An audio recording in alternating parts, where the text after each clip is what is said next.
moment de votre vie pour vous raconter une histoire tout à fait ordinaire, mais à la fois extraordinaire, celle que tout le monde peut vivre, le passage de l'inconscience à une certaine deuxième naissance.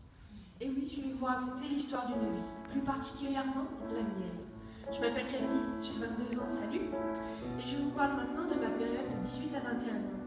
J'étais éblouie par l'envie de voler de mes propres ailes, de n'avoir qu'une responsabilité, celle de m'assumer. Qui, à cet âge, dans l'adolescence, n'a pas ressenti cette envie? Le problème, c'est que moi, je l'ai fait dans la conscience. Oui, mesdames, messieurs, par cette envie à la fois folle et pourrie, j'ai commencé mes premières conneries. Quitter ma famille le jour de mon permis, acheter une voiture orange fluo, faire les plus mauvaises rencontres qui soient. J'ai débarqué dans le monde adulte étant encore une enfant, innocente, inconsciente. Bref, j'ai tout fait. Je suis partie pour ma passion aussi à 4 roues. Mes envies de vivre et de m'assumer sans en avoir les moyens. Mais ça m'a cassé, brisé. Qui n'a pas connu dans son adolescence ce sentiment d'être perdu, malgré ses envies d'indépendance? Mes mauvaises rencontres amicales ont fait que je me suis pris des coups dans la gueule, eu des coups de gueule. Même mon engin fluo, était devenu un abri, une cachette. Ce sentiment de honte et de répugnance envers moi-même était extrême. À 19 ans, m'est arrivée la première étincelle d'intelligence. Étincelle d'intelligence, je vais y arriver, celle de retourner sous l'aile de mes parents. Je me suis reconstruite physiquement. Pourtant, les blessures que je me suis faites avec ces envies de soi-disant liberté pourrie étaient profondes chez moi, mentalement. Mentalement aussi, il me manquait quelque chose. Une chose qui, à première vue, n'aurait pas dû manquer à une grande ado d'une vingtaine d'années. Une chose qui n'aurait pas dû arriver tout de suite dans la vie d'une jeune fille. Ce second temps de mon histoire est arrivé. J'ai eu cette chose à mes 20 ans. Cette chose, vous la devinez?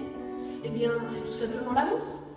J'ai rencontré cette moitié qui m'a complétée et qui arrivait très facilement à me rendre la solidité que je n'avais jamais eue. Une solidité et une sérénité. Sourire, rire, passion commune. Il m'a convaincue de rester dans mes premières envies, mais avec une certaine maturité. Ces envies de voiture, auto, bagnole, caisse, je les ai enfin cernées. Et oui, à 20 ans, destination affective et professionnelle acquise. J'ai eu mon premier élan. Aujourd'hui, je répare ce qui a été brisé, déchiqueté, broyé. Ça vous rappelle mon passé, non? Eh bien, ceci, c'est la carrosserie aussi. Pourquoi pas? Mon métier. Aujourd'hui, je peins une pièce mise à nu et je la répare. Oui, mesdames, messieurs, je suis carrossière peintre. Mais là n'est pas l'objectif de mon discours, attention. Il est temps de vous parler de mon réel projet, de mon réel passage à la vie adulte. Après cette rencontre qui a changé ma vie, il est temps de vous parler du résultat de ce changement.